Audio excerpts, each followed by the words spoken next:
Current affairs से पहला प्रश्न है कि निम्नलिखित में से किस देश के राष्ट्रपति 76वें गणतंत्र दिवस पर भारत के मुख्य अतिथि हो सकते हैं। ऑप्शन ए में है जापान, ऑप्शन बी में है अमेरिका, ऑप्शन सी में है इंडोनेशिया, ऑप्शन डी में है पाकिस्तान। तो इसका सही उत्तर हो जाएगा इंडोनेशिया के राष्ट्रपति। तो ऑप्शन सी सही है। अगला प्रश्न देखते हैं हम लोग कि अंतर्राष्ट्रीय सौर गठबंधन का मिशन 2030 तक सौर ऊर्जा में कितने ट्रिलियन डॉलर के निवेश प्राप्त करना है। ऑप्शन ए में है 1 ट्रिलियन डॉलर, ऑप्शन बी में है 2 ट्रिलियन डॉलर, ऑप्शन सी में है 3 ट्रिलियन डॉलर, ऑप्शन डी में है 4 ट्रिलियन डॉलर। अंतर्राष्ट्रीय सौर गठबंधन ISA का मिशन 2030 तक सौर ऊर्जा में कितने ट्रिलियन डॉलर के निवेश प्राप्त करना है। तो इसका सही उत्तर हो जाएगा 1 ट्रिलियन डॉलर का। तो ऑप्शन ए जो है वह सही उत्तर है। अगला प्रश्न है कि एक रिपोर्ट के अनुसार भारत का कोयला उत्पादन 2047 तक कितने मीट्रिक टन तक पहुंचने का अनुमान है। ऑप्शन ए में है 1055 मीट्रिक टन, ऑप्शन बी में है 1255 मीट्रिक टन, ऑप्शन सी में है 1555 मीट्रिक टन और ऑप्शन डी में है 1755 मीट्रिक टन। एक रिपोर्ट के अनुसार भारत का कोयला उत्पादन 2047 तक कितने मीट्रिक टन पहुंचने का अनुमान है। तो इसका सही उत्तर हो जाएगा 1555 मीट्रिक टन तक। तो ऑप्शन सी सही है। अगला प्रश्न है कि हाल ही में कहाँ पूर्वोत्तर आदि महोत्सव का आयोजन किया जा रहा है। ऑप्शन ए में है गुवाहाटी, ऑप्शन बी में है नई दिल्ली, ऑप्शन सी में है इम्फाल, ऑप्शन डी में है भोपाल। तो इसका सही उत्तर हो जाएगा गुवाहाटी में पूर्वोत्तर आदि महोत्सव का आयोजन किया जा रहा है। तो ऑप्शन ए जो है वह सही है। अगला प्रश्न है कि हाल ही में दक्षिण अफ्रीका ने भारत और किस देश से पर्यटन को बढ़ावा देने के लिए ट्रस्टेड टूर ऑपरेटर स्कीम नामक एक नई योजना शुरू की है। ऑप्शन ए में है चीन, अमेरिका, सिंगापुर, ईरान। तो सही उत्तर हो जाएगा चीन और भारत के साथ। दक्षिण अफ्रीका ने क्या किया है कि एक अपने देश में पर्यटन को बढ़ावा देने के लिए ट्रस्टेड टूर ऑपरेटर स्कीम नामक एक नई योजना शुरू की है। तो ऑप्शन ए जो है वह सही उत्तर है। अगला प्रश्न है भारत और किस देश ने जल संसाधन और ऊर्जा सहयोग में तेजी लाने पर सहमति हुए हैं।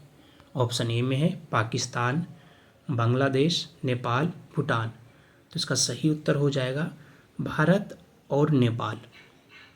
दो देश हैं जल संसाधन और ऊर्जा सहयोग में तेजी लाने पर सहमत हुए हैं। तो ऑप्शन सी जो है वह सही उत्तर है।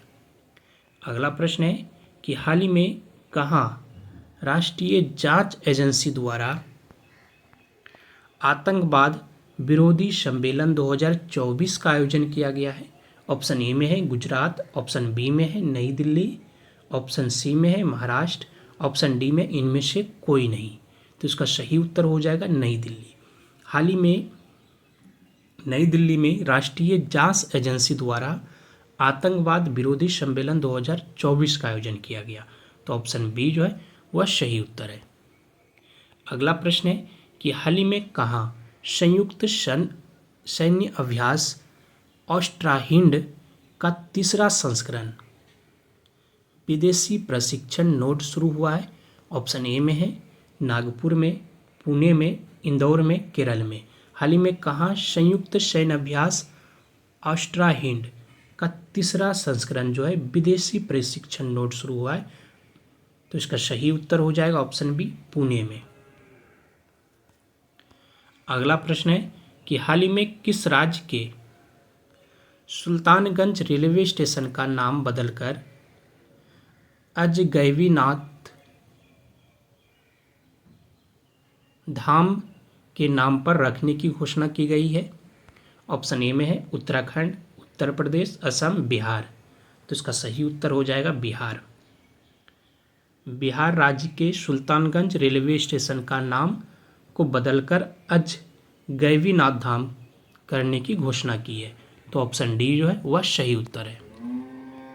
अगला प्रश्न है कि प्रतिवर्ष किस तारीख को शांति और विकास के लिए विश्व विज्ञान दिवस मनाया जाता है?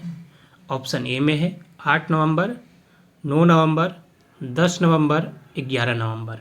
तो इसका सही उत्तर हो जाएगा 10 नवंबर को। ऑप्शन सी सही है कि 10 नवंबर को शांति और विकास के लिए विश्व विज्ञान दिवस मनाया जाता है। अगला प्रश्न है, हाल ही में एनटीपीसी ने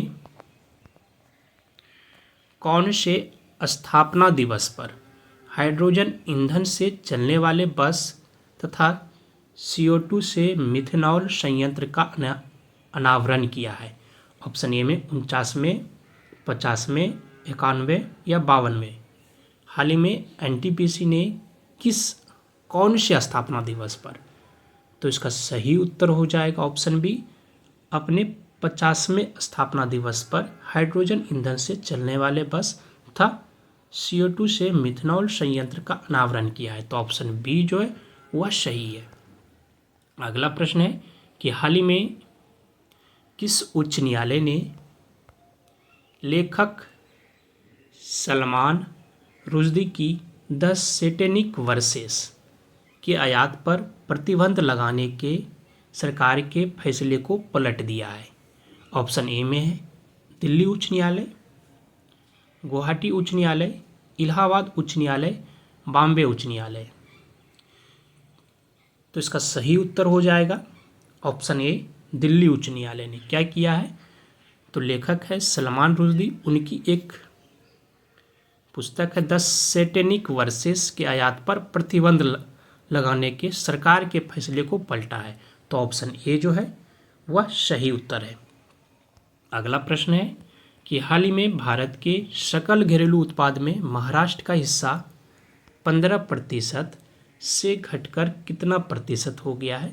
ऑप्शन ए में है 10.3%, ऑप्शन बी में है 11.3%, ऑप्शन सी में 12.3%, ऑप्शन डी में है 13.3%।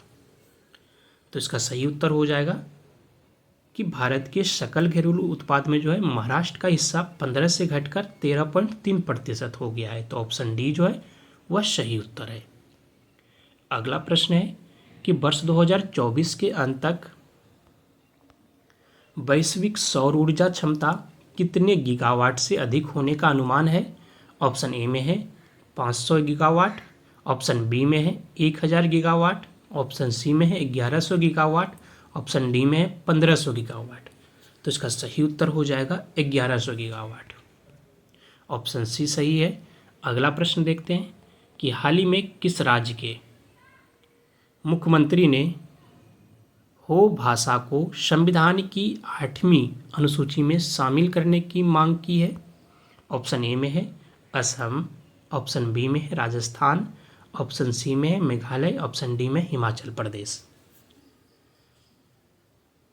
तो ऑप्शन ए सही है। असम राज्य के मुख्यमंत्री ने हो भाषा को संविधान की 8वीं अनुसूची में शामिल करने की मांग की है।